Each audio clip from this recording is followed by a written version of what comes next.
দিনটা ছিল 27 ডিসেম্বর। আমরা পিকনিক করতে সবাই মিলে বেরিয়ে পড়লাম। জানো কোথায়? মাত্র 10 কিলোমিটার ডিস্টেন্স, কেল্লাই। আরে বাস, যাওয়ার পথে এটা কাকে দেখতে পেলাম। খুব সুন্দর একটা জায়গা, তোমরা চাইলেও আসতে পারবে।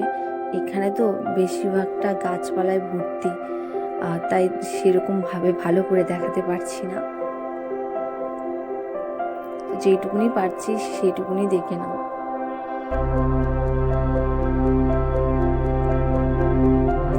যেহেতু এটা গ্রাম, তাই গ্রামের পরিবেশটাই তোমরা শুধু দেখতে পাবে। এখানে চাষবাস অনেক কিছুই করা হয়, যেমন ধান চাষ, সর্ষে চাষ।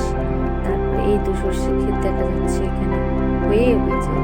তারপরে এখানে ধান চাষ করা হয়েছিল, কাটা হয়ে গেছে। আর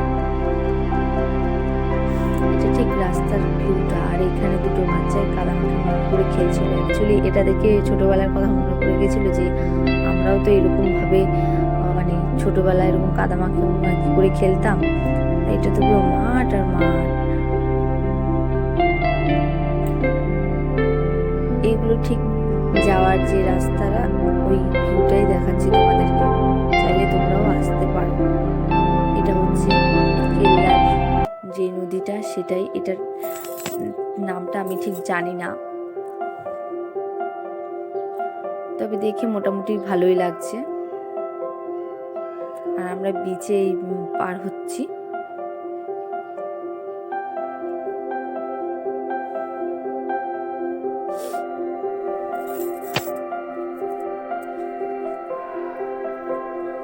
তোমরা চাইলে আসতে পারো।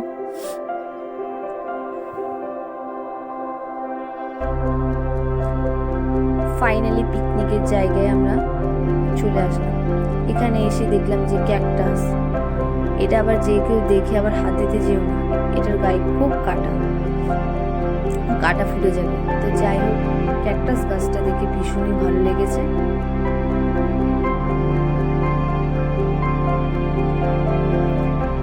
আর এই হলো নদীর ভিউ, সুন্দর। পাশে দুটো ছোট ছোট নৌকো আছে। এখানে অনেক ভালো একটা সুবিধা আছে যে যে নৌকো চড়তে চাইবে তাকে নৌকো চালানো হয়ে যাবে, মানে চড়তে পারবে, সেই সুবিধাটা আছে। এখানে আমাদের ছোট ছোট খুদে সাঙ্গ পাঙ্গরা নৌকো উঠে গেছে, কারণ ওরা নৌকো চড়বে। নৌকোতে উঠে তো ভীষণ এক্সাইটেড, একটু ভালো। তারপর প্লেসটা আরো ভালো করে একটু ঘুরিয়ে দেখাচ্ছি। তারপর ফাইনালি চলে আসলাম ফুল দোকানে। এখানে এসে